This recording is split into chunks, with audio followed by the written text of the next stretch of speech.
नमस्कार। जनता की बात कार्यक्रम में आपका हार्दिक स्वागत है, अभिनंदन है। इस कार्यक्रम में हम बात करने जा रहे हैं उच्च शिक्षा और भारतीय ज्ञान परंपरा के बारे में। हम बात करेंगे नवीन शिक्षा प्रणाली के बारे में और इनके सामंजस्य के बारे में। इस बारे में बात करने के लिए हमारे साथ आज स्टूडियो में विशेषज्ञ के तौर पर उपस्थित हैं डॉक्टर सुरेश कुमार जैन, जो कुलपति हैं बरकतुल्लाह विश्वविद्यालय भोपाल के। डॉक्टर साहब, आपका इस कार्यक्रम में बहुत बहुत स्वागत है, अभिनंदन है। धन्यवाद। आप साथ ही दूसरे विशेषज्ञ के तौर पे हमारे साथ उपस्थित हैं डॉक्टर अलकेश चतुर्वेदी, जो कुल सचिव हैं सांची बौद्ध भारती अध्ययन विश्वविद्यालय से। डॉक्टर चतुर्वेदी, आपका भी इस कार्यक्रम में बहुत बहुत स्वागत है। शुरुआत करते हैं हम डॉक्टर मित्रों, आपके लिए एक बात और कि ये सजीव फोन इन कार्यक्रम है, तो जो आप यहाँ नीचे फ़ोन नंबर्स देख रहे हैं, यहाँ पे कॉल करके इस विषय पे हमारे विशेषज्ञों से अपनी जिज्ञासाएं शांत कर सकते हैं, अपने सवाल आप पूछ सकते हैं। डॉक्टर जैन, अगर हम शुरुआत से ही बात करें कि जब नवीन शिक्षा प्रणाली की बात हो रही है तो हमने कहीं ना कहीं पाया कि काफ़ी हद तक हम अपनी प्राचीन शिक्षा प्रणाली को भी इनकलकेट करने की कोशिश कर रहे हैं।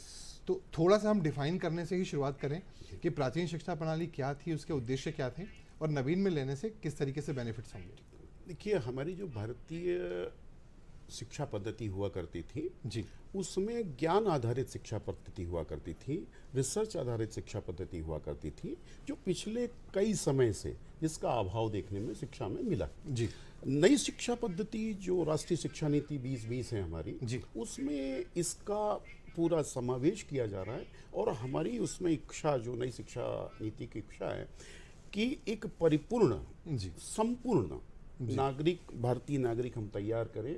मैं बहुत शॉर्ट में उसका आपको जिस बता देता हूँ 2 लाइन में, कि आधुनिक संसाधनों का जिस्ट है नई शिक्षा नीति का 2 लाइनों में, कि आधुनिक संसाधनों का उपयोग करते हुए उच्च गुणवत्ता युक्त शिक्षा, रोजगार परक शिक्षा देते हुए श्रेष्ठ भारतीय नागरिकों का निर्माण। जी। अब श्रेष्ठ भारतीय नागरिक, हमारी सभ्यता संस्कृति, हम पुरातन तरफ अगर जाते हैं तो भारत का कल भी शिक्षा के क्षेत्र में, रिसर्च के क्षेत्र में, अन्य क्षेत्रों में बोलबाला था, आज भी है और कल भी रहना चाहिए, ऐसा मेरा मानना है। जी।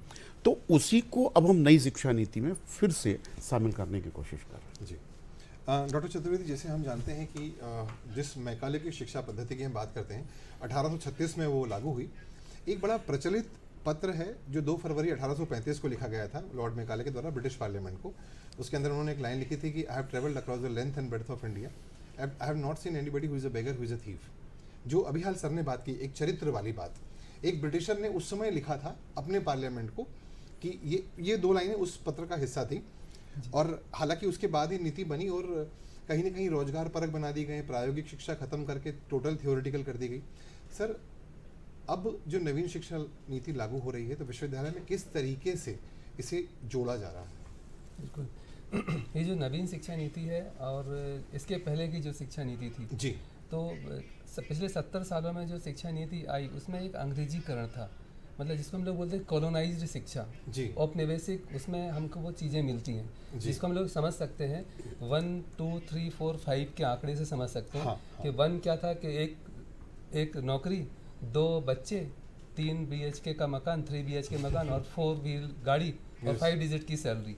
लेकिन अभी नवीन शिक्षा में इन 1 2 3 4 5 तो है, इसमें साथ साथ राष्ट्र भी जोड़ा है, चरित्र निर्माण भी जोड़ा है और रोजगार परक शिक्षा, जैसा सर ने बताया, वो सब चीज़ों को समाहित करके राष्ट्र निर्माण और युगानुकूल भारतीय ज्ञान को युगानुकूल बनाते हुए नवीन शिक्षा नीति में जो हमारे यंग छात्र हैं, युवा छात्र हैं, उनको समाहित करना, उनको शिक्षित करना उद्देश्य है। जैसा कि आपने मैकाले का बताया, तो जो मैकाले जी का जो शिक्षा नीति थी वो हमारी शिक्षा नीति में अभी तक झलक उनकी देखने को मिलती है। तो उस झलक को कम करते हुए भारतीयता को समायोजित करना नवीन शिक्षा नीति का मुख्य उद्देश्य है। बिल्कुल।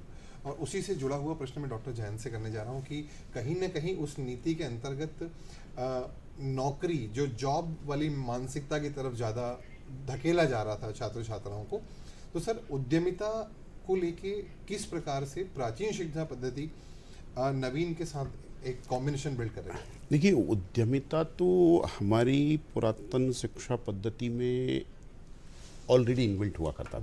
जी।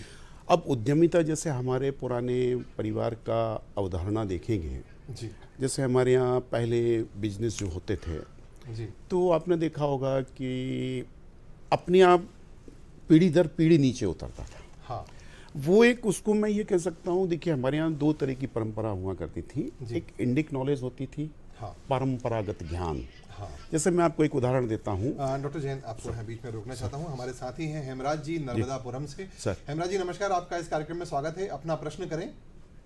हाँ सर नमस्कार सर, मैं हेमराज अकोरिया बात कर रहा हूँ रांची गांव से। जी सर मेरा प्रश्न है कि नई शिक्षा नीति आई है, उससे उच्च शिक्षा में किस तरह से बदलाव आएगा, कौन कौन से बदलाव आने वाले हैं? जी डॉक्टर जैन। देखिए, उच्च शिक्षा में बदलाव के लिए जो नई शिक्षा नीति है, एक तो हम रोजगार परख दे रहे हैं, तो बच्चों को आगे रोजगार की दिक्कत नहीं आएगी, और बच्चे हमारे जो उच्च शिक्षित होंगे वो देश के प्रति समर्पित होंगे, इस राष्ट्र के प्रति अपना एक भाव, इस राष्ट्र के प्रति अपनापन रखेंगे। ऐसी शिक्षा नीति में एक बात है। जी हेमराज जी, उम्मीद है आपके प्रश्न का उत्तर आपको मिला होगा। सर हम अपनी बात को कंटिन्यू करते हैं, हम उद्यमिता को लेकर बात कर रहे थे। तो हमारे यहाँ जो उद्यमिता हुआ करती थी, जो इसको आजकल हम स्किल बोलते हैं, वो तो वर्षों से समाहित है। और बीच में जैसा कि अल्केश जी ने कहा कि लैंड मैकॉले की जो शिक्षा पद्धति थी उसमें केवल 1 2 3 4 वाला, आज स्थिति जैसे आप पारिवारिक हमारी व्यवस्था देखिए, जैसे मैं आपको एक उदाहरण देता हूँ। पहले हमारे यहाँ आप देखिए कि एक कमाता था और 10 खाते थे। जी। आज हमारे यहाँ 10 कमाते हैं और 10 परेशान रहते हैं, असंतुष्ट है। जी। असंतुष्ट है।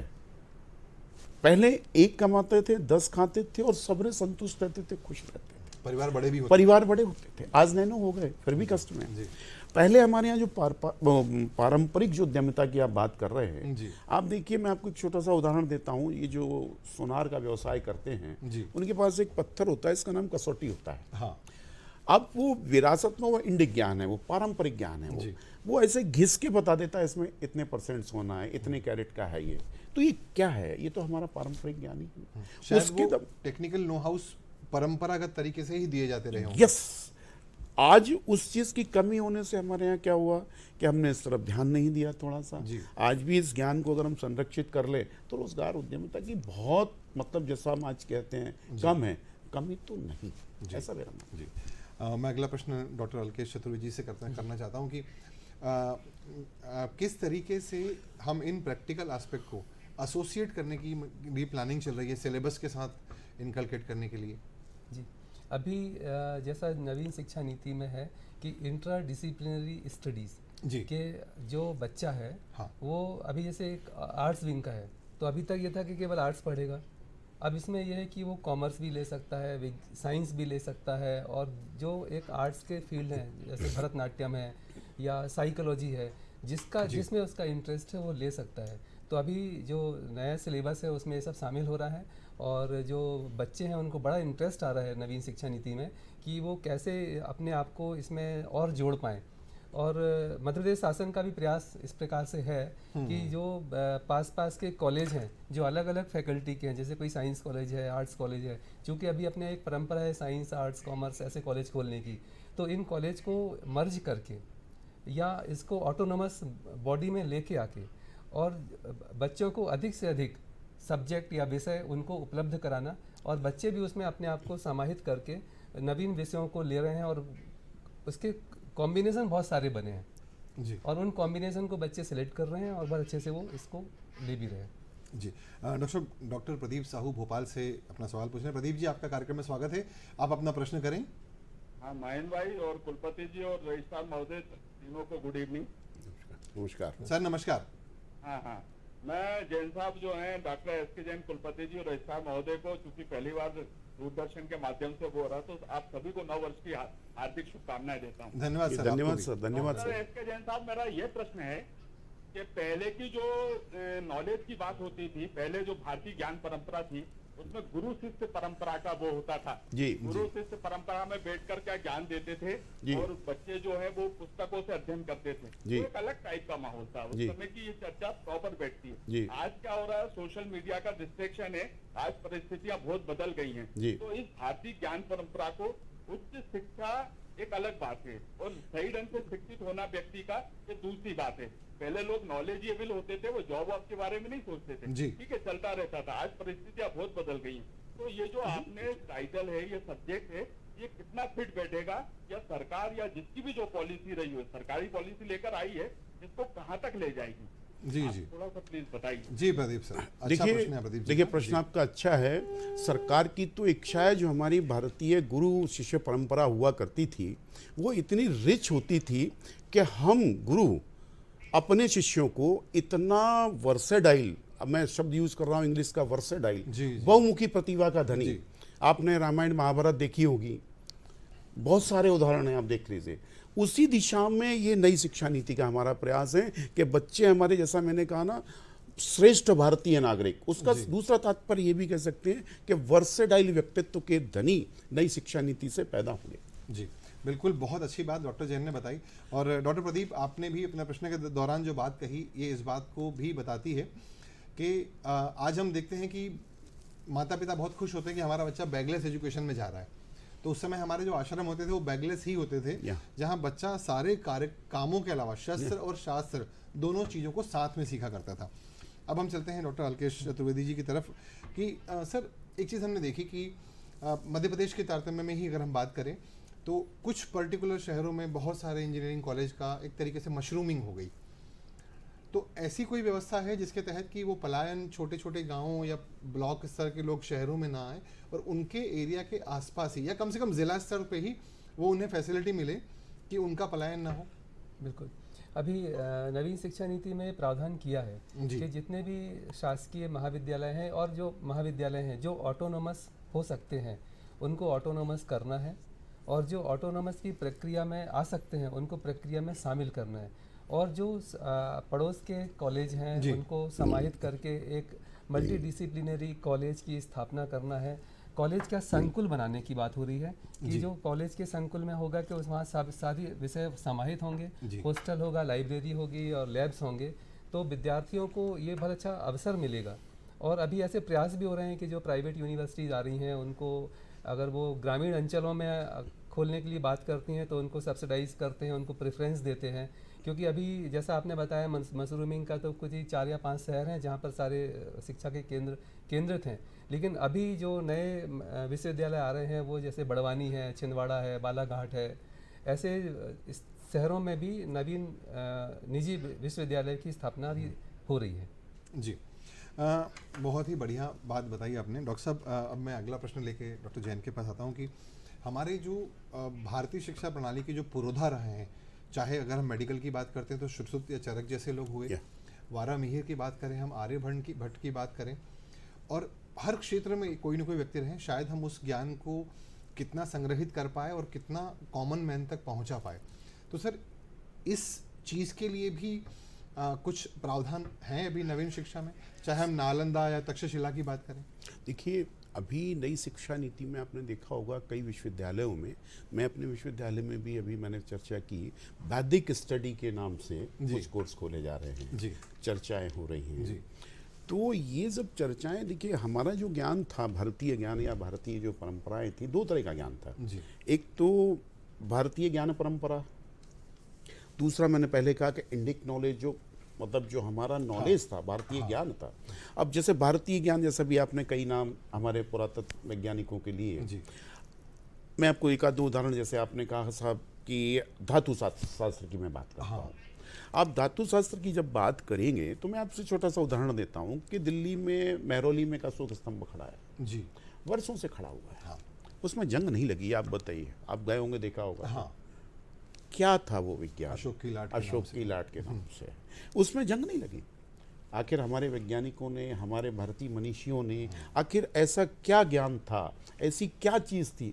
हमारे यहाँ इशू ये रहा कि हमने उस ज्ञान को लिपिबद्ध नहीं किया। विधिवत अगर हम लिपिबद्ध करते तो आज भारत की तस्वीर कुछ और होती। ये बात बिल्कुल सही है सर। दूसरा एक चीज़ और, मैं एक उदाहरण और देता हूँ, अपने मध्य प्रदेश का ही देता हूँ। सिविल इंजीनियरिंग का नायब उदाहरण जब मैं बच्चों से बात करता हूँ, मांडू एक जगह है मध्य प्रदेश में, दर्शनीय स्थल है जी। आप उसको सिविल इंजीनियरिंग का, अभियांत्रिकी का बेस्ट एग्जाम्पल है। वाटर कंजर्वेशन आप देख लीजिए, जैसे आज हम संरक्षित के लिए वो कर रहे हैं। आप वहाँ एयर फ्लो देखिए, बेस्ट एग्जाम्पल है इंजीनियरिंग का वो जी। तो ये हमारे पुराने मनीषियों की ही देन है। अगर उसको आज हम संरक्षित कर लेते, जब उस मनीषी ने उस चीज़ को दिया इस देश को, तो आज स्थिति कुछ और। बिल्कुल, निश्चित रूप से। सर इसी से जुड़ी हुई एक बात है कि हम देखते हैं कि हमने गैल्वेनाइजेशन एक प्रोसेस बनाई जिसके तहत हमने जस्ता चढ़ा दिया, और मगर उसके बाद भी जंग कहीं ना कहीं लगी, तो हम कहीं ना कहीं we are still missing that technology, है ना।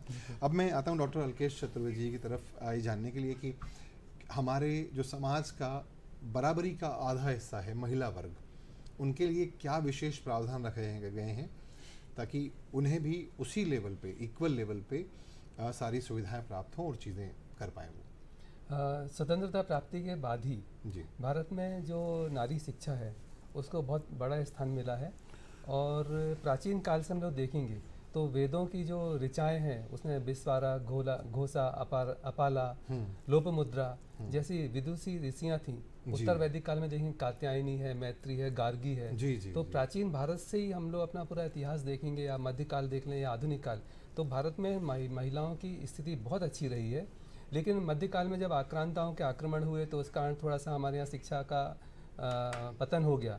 लेकिन और भी हम लोग देखेंगे तो हमारे यहाँ के जो राजा महाराजा थे पहले, जैसे उनके नाम भी अपनी माताओं के नाम से होते थे, जैसे गौतमी पुत्र सातकर्णी, और ऐसे जैसे कौंते, अर्जुन का नाम कौंती के कुंती उनकी माता जी के नाम से था। तो हमारे यहाँ महिलाओं को तो हमेशा अच्छा स्थान मिला है, और नवीन शिक्षा नीति में भी अभी उनको बराबरी का है। और ये देखने में आ रहा है कि अधिकांश जो रेशियो है एडमिशन का, उसमें कन्याओं का रेशियो बहुत अच्छा है, और रिजल्ट में भी आप तो देख ही रहे हैं कि वर्षों से वो हमेशा मेरिटोरियस रही हैं।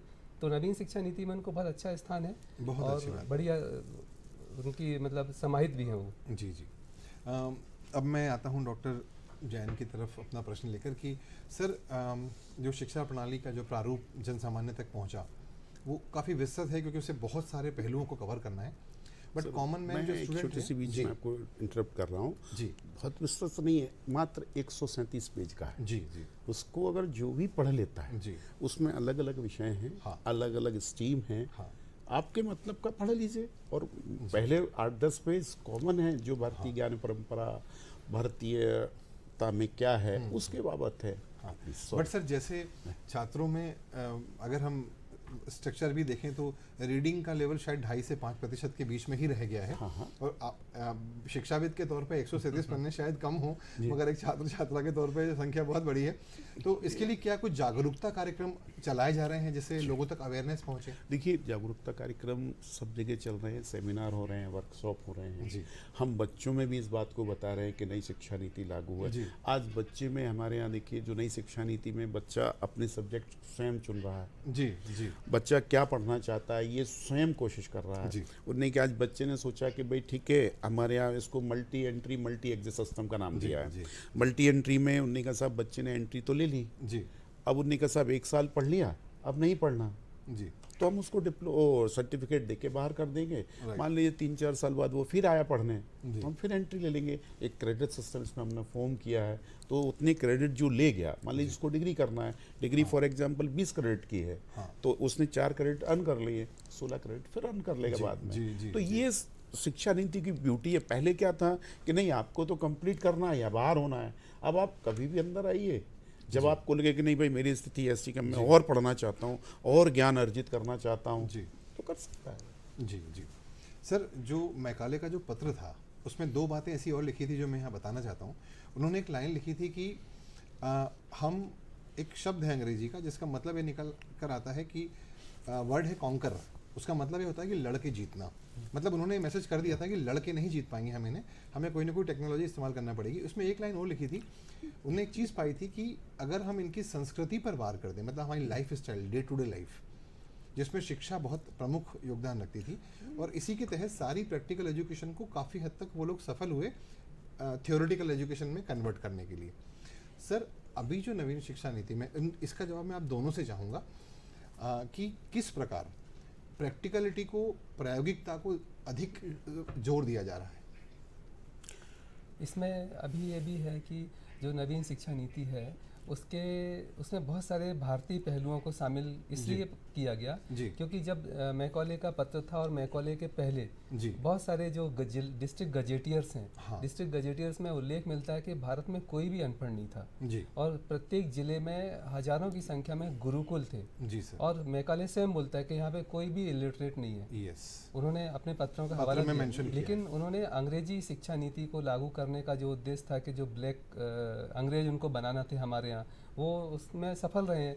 लेकिन इसमें ये देखने को आया कि अभी जो वर्तमान शिक्षा है उसमें अभी हम देखते हैं कि हम विदेशी जो फिलोसोफर हैं, चाहे वो काम्ट हो, वॉल्टेयर हो, दिदेरो हो, क्रेस्ने हो, परेटो हो, अरस्तु और ये प्लेटो हो, इनको हम ट्रांसलेट करके भारत में तो पढ़ा रहे थे अभी तक। लेकिन हमारे भारत में जैसे शिलप्पदिकारम है, तोलकाप्पियम है, बहुत अच्छे अच्छे ग्रंथ हैं, राजतरंगिणी है जो कश्मीर का इतिहास लिखती है, है ना। संगम साहित्य के बहुत सारे इतिहास हैं, उनको केरल के साहित्य हैं, बंगला साहित्य है, उनको ट्रांसलेट करके हमारी हिंदी भाषाओं में, और हिंदी भाषा का जो साहित्य है उनको ट्रांसलेट करके अन्य भाषाओं में पढ़ाया, अभी तक नहीं पढ़ाया जा रहा था। तो नवीन शिक्षा नीति में ये भी रखा है कि हमारे भारतीय फिलोसोफर हैं, हमारा भारतीय दर्शन है, उनको भी ट्रांसलेट करके भारतीय बच्चों को पढ़ाया जाए, जो कि यहाँ के युगानुकूल है और यहाँ के मौसम के अनुकूल भी है। जी बिल्कुल। तो ये सारी चीज़ इसमें समाहित है।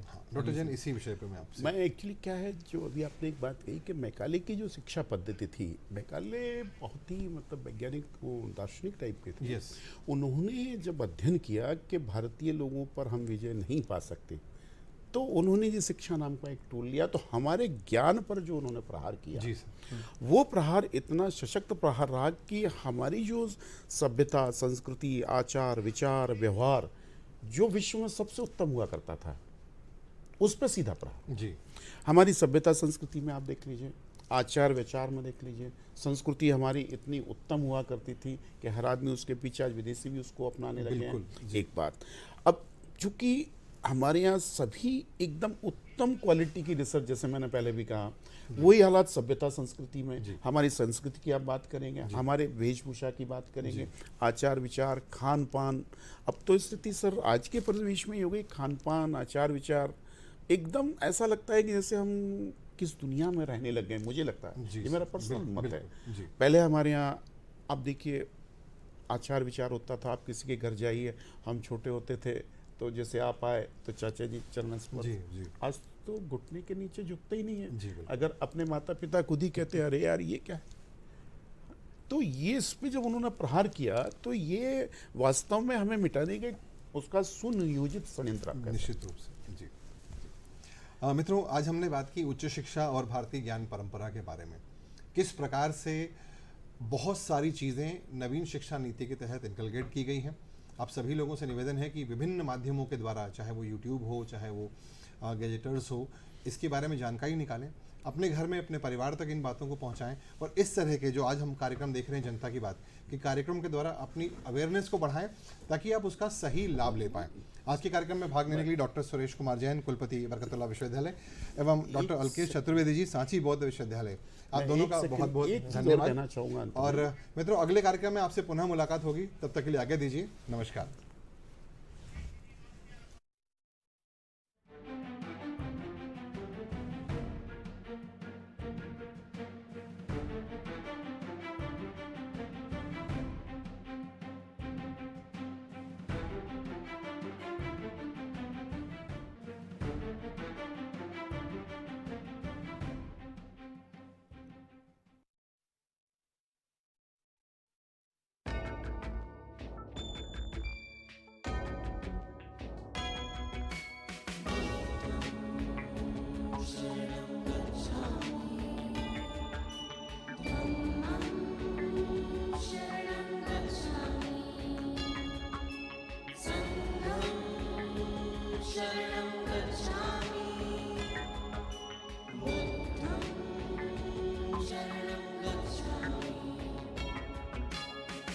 मध्य प्रदेश का मालवा अंचल विविधता से भरपूर है।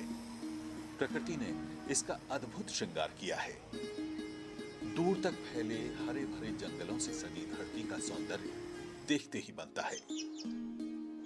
हरियाली से लहलहा रहे पर्वत इस अंचल की शोभा बढ़ाते हैं। इसी मालवांचल में स्थित धार जिले के बाघ क्षेत्र को प्रकृति ने भरपूर तरीके से सजाया संवारा है।